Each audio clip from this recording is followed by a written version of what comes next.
Hey everybody, and welcome to RPG Horror Stories with DnD Doge. In today's video, we have a tale about a dungeon master that makes the campaign revolve around one of his previous Dungeons & Dragons characters, much to the detriment of everyone else at the table. A story about a group that invites a female player to a D&D game, but with dubious intentions, and more. But before we get into those, here is Alice with a message.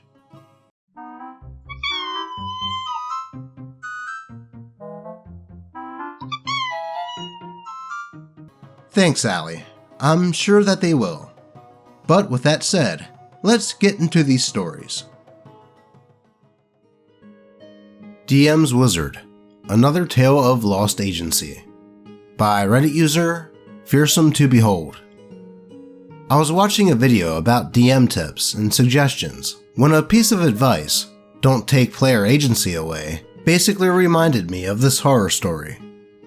Many years ago, I was invited to an already established table playing D&D 3.5. The party was a group of adventurers who all had a bone to pick with the BBEG, a very traditional evil overlord. The group was in need of stealthing abilities, and Rogue was my favorite class, so I heartily agreed to join. The Dungeon Master and I met up beforehand to create my character, and came away with a former thief trying to get on the path of the straight and narrow for the sake of her older brother. The older brother, an NPC, was the most important person in the world to her. He had ties to organized crime and a bad gambling and drinking problem. A combination of these issues landed him in prison, and with a small price on his head from the local crime guild. The captain of the guard promised to protect my brother from being murdered in jail if my character joined up with an adventuring party, and thus we were off. The party spent 3 to 4 sessions helping a powerful wizard with tasks and quests to thwart the BBEG and his minions. Let the record show that Wizard was the DM's player character from a previous unfinished campaign, leveled up to 20. And our entire campaign was based around Wizard's incomplete arc. I wouldn't learn any of this though until after I'd left the game. The real meat of the story came when the party received word from the guard captain that the BBEG had attacked the prison back in the hometown, kidnapping most of the prisoners and taking them to his keep to become mind slaves. While my character was devastated to learn that her brother had been taken captive, as a player, I was thrilled. The DM had brilliantly weaved my character deeper into the story, giving her a motivation to want the BBEG dead and gone, and even stronger ties to the party. Above and on the table, there had been some unfun bumps in the road, but I left that session so excited about next week. The other players and I talked in the group thread about our plans to infiltrate the keep, what we would need, if it was even possible at this level, and imagining what the next arc of the campaign would be. The DM kept cryptically hinting that something was coming in the next session that we wouldn't possibly expect. And he wasn't wrong. At the start of the following session, DM's Wizard came to the party, looking bloodied and bruised, and told us that when he had learned of the attack on the prison, he went immediately to the BBEG's keep. He fought BBEG, with both of them getting wounded, but Wizard managed to get all the imprisoned people out. We were to come with him right now to his tower, where we would find my brother among all the other rescued people. Not only that, but Wizard had placed an enchantment on Brother that zapped him with low-level psychic damage anytime he tried to drink or gamble.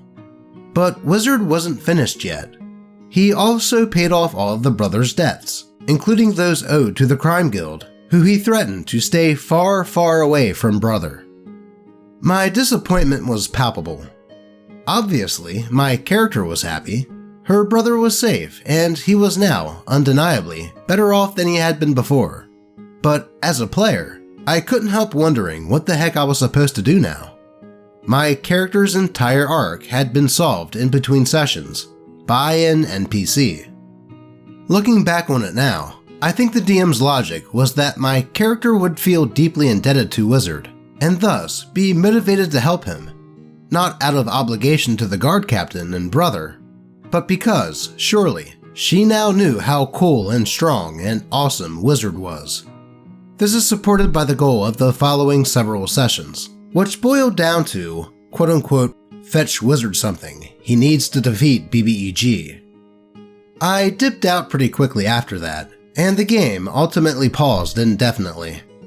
I'm still friends with the other players who invited me in, and I'll occasionally see them and DM at a small con we all go to. It's all friendly and whatnot, but I've never played another game with him after that.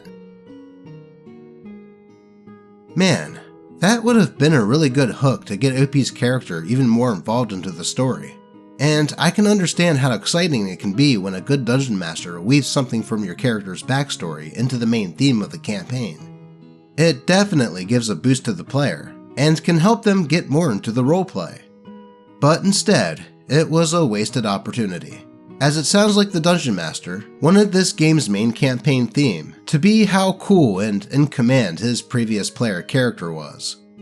I'm not surprised to hear that the campaign fizzled out, but at least it sounds like everyone is still friendly with each other, and who knows, maybe they can all play together again someday, provided that someone else DMs.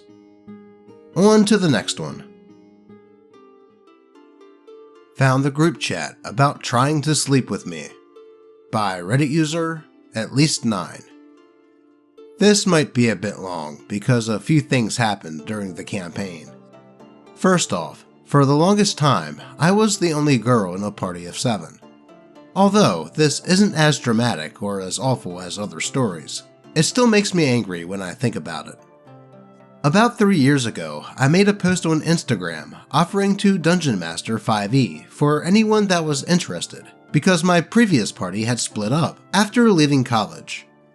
I was quickly approached by an old high school friend, Jack, who said that he had a group gathered and that I was welcome to come and meet everyone and decide if we all got on well.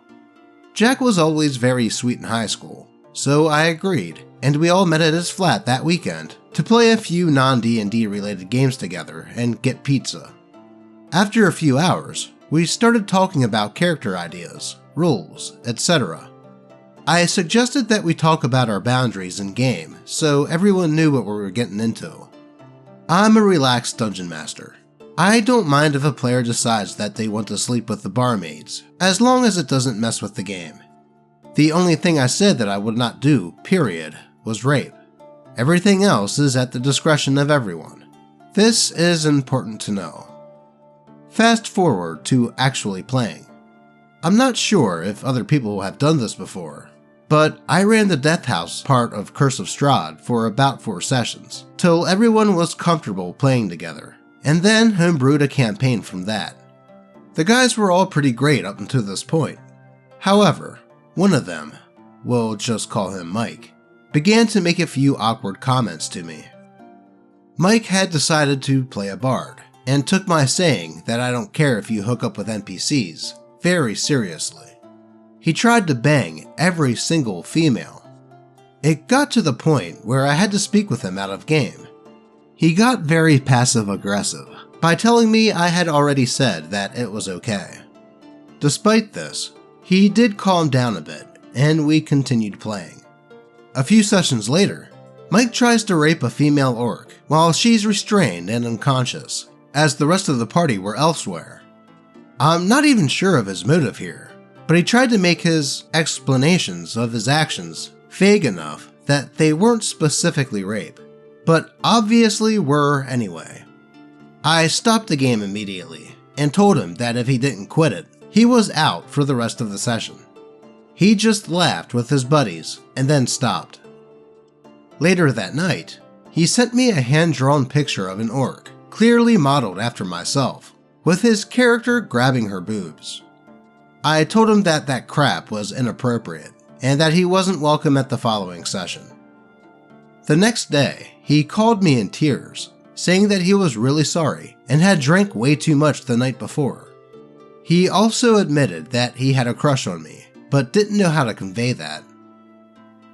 And he thought that would work? I politely told him that I was flattered, but not interested, and let him back into the party. The rest of the party had been trying to convince me to let him back into the game because he, quote, hadn't done that much wrong anyway. Yes, I am an idiot. Apart from that event, I had been having fun with the campaign though. Mike is no longer a douchebag at that session.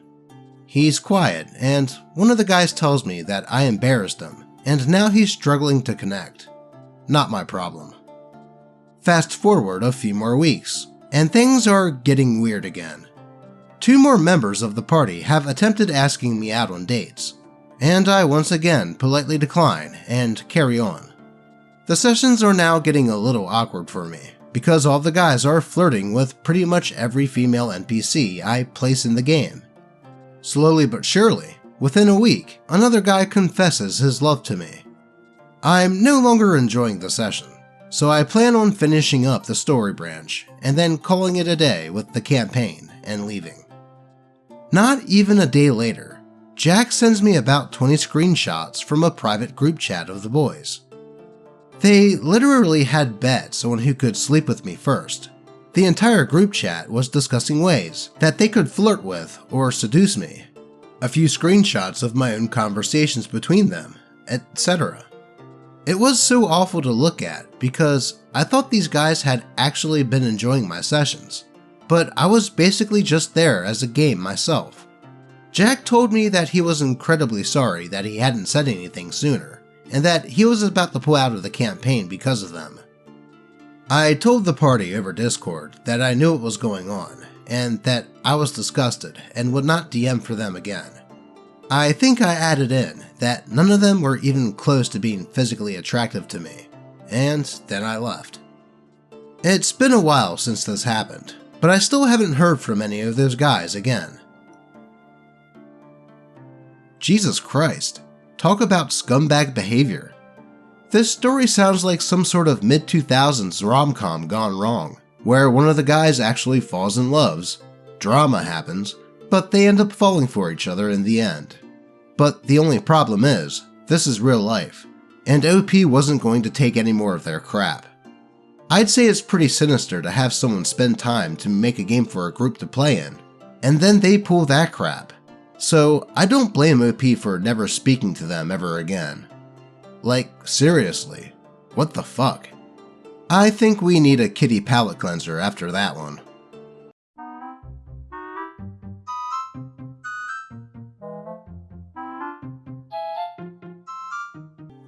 There we go, that's a bit better. But now, let's move on to today's final story. Sabotage throughout the whole campaign ends in a TPK by Reddit user Nervejur. Tagged as spoiler since this is a campaign based on Curse of Strahd. Seriously, if you have not played Curse of Strahd and wish not to be spoiled, please stop reading. For context, the crew consisted of the Bard, a pretty cool guy, and brand new to D&D, face of the group, and thus sort of the leader. The Paladin, a relatively new player, and the youngest at our table. They loved their character, and made plenty of art of them, as they got attached quite quickly. The Cleric, me, and the Druid, problem player. She had gone through 2 characters prior to settling on the Druid. We had played a previous campaign, Lost Mines of Phandelver, when we decided to play Curse of Strahd since the Bard was a fan of Dracula. The trouble began almost immediately, as our Druid, who at the time was a Cleric, began to go on wild conspiracy theories about one of the NPCs who accompanied us to Barovia. This NPC was a normal human woman who was engaged to our Paladin and was dragged along with us. The Druid wanted to take the NPC with us everywhere because she believed them to be the avatar of a powerful Fey being, something neither the Paladin or the rest of the party believed, after interacting with one of the Fey beads located in Barovia. This meant multiple back and forth day travels that took up most of our sessions, got said NPC killed, thus using up our only scroll of Revivify. For context, we had proven her wrong multiple times by using Detect Evil and Good, which would have shown if she was a Fey creature. This character of hers was eventually retired after massacring a large number of NPCs at the Abbots, and revealing that she had gone insane. Cue to about 10 sessions later, and another retired character, who was killed by Strahd, and she introduces a new character, a druid affiliated with the druids in Yester Hill. She tells us that she wants to help us fight Strahd, while at the same time telling us that Strahd was basically her god.